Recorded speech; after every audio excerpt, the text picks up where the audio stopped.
When I think of suffering, there is a place where God comes and takes away that pain. But there's also a place where God says, no, I will not take away the pain. Okay, I'm going to use the pain to produce something else. My name's Brian Chan. I live in LA. I'm 41 years old and I run a software company.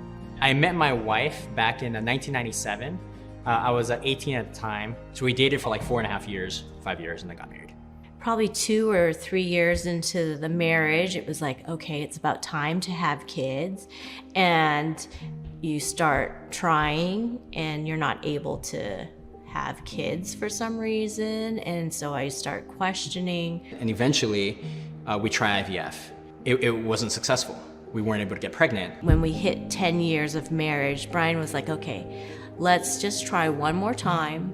I remember the moment I got the phone call from the doctor. When we finally found out, we're like, oh, we're pregnant, So it was a little shock that way. So when we went to the doctor, we saw one baby in there, and suddenly we saw another one that was half the size. It turns out to be the bigger one was actually Ezra, the boy, and the smaller one was Galia, the girl. So God had suddenly given us twins. And then I was then so overjoyed. I was like, wow, God, you've given me 2.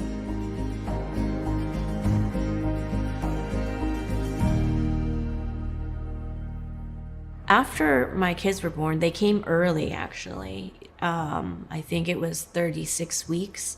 And one was lighter in color, and the other was darker in color and smaller.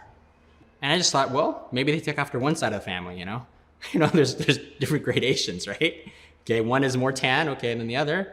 Within a month, they're like, we got to send you to a higher level hospital. And so the doctor was like, something's wrong with her ducts from her liver. And that was when things started going downhill for us. Weeks passed, months passed, and she just kept getting bigger and bigger. And the doctors just didn't know what to do. Everyone was throwing out ideas. They did a lot of blood work trying to figure out what she had. They thought she had a bad liver. And they're like, we just got to give her a liver transplant. Okay? And while they're trying to give her a liver transplant, somehow they cut off one of her main cords, and she became paralyzed halfway through her body.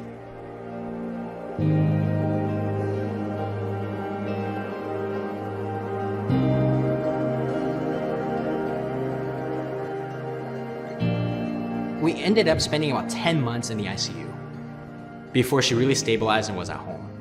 And then it was just nursing care 24/7. We would feed her through a G-tube. Initially it was through her nose to her stomach. Eventually it was through her stomach. Massage time. And then one day I got a call from a geneticist, and they said, oh, you need to come in right now. We eventually did a genetic test, and we found out that she had the NPC diagnosis.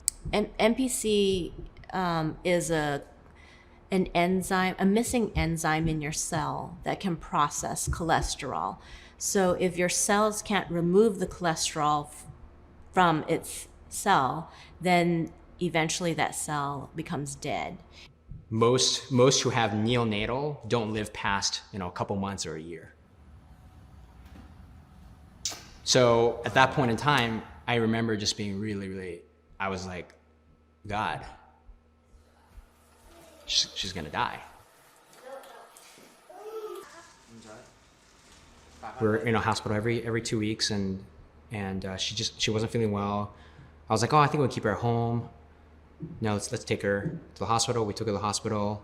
Even the ER doctors and nurses who've seen Galia before, like she's come in, she's had seizures before, and we've taken her to the ER. So, she was like being playful right before then.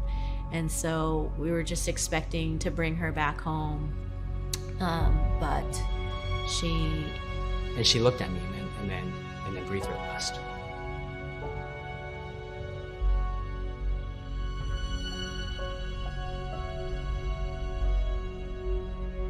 I saw her give her first breath. Caris didn't see it. And I saw her take her last breath. And I prayed.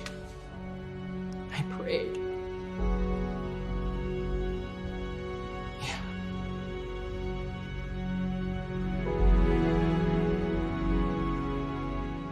Yeah, I would not wish anyone to experience the death of their child. There are multiple moments when I just go through a super hard day, and I'm just like, I don't know how I can face tomorrow. It's such an emotional thing that like I don't even know how to put it to words. I think that's the best way. Like you get thrown into moments where you just do not have words. You don't know what downcast is until you have gone through suffering.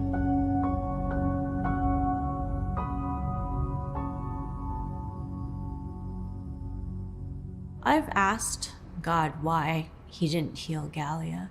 When the time of testing comes, it just reveals what you are.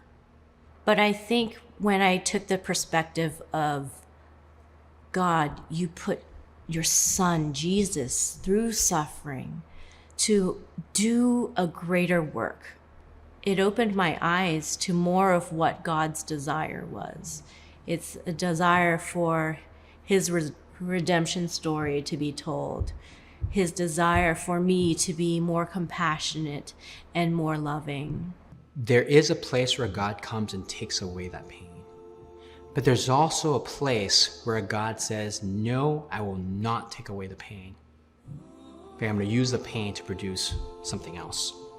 Like, my perspective of suffering is like, okay, you're putting me through something. I don't fully understand it, but I want to be like Jesus in the midst of it. He wasn't distant. He wasn't an absent God in the midst of my suffering, but an ever-present one. And I think there's a joy in knowing that he's walking with me through that. He's walked with us. He empathizes with us. Just remember that it will be removed fully, maybe not on this side of heaven or on before his return. He's gonna come back. He's gonna renew all things. The dead will be raised.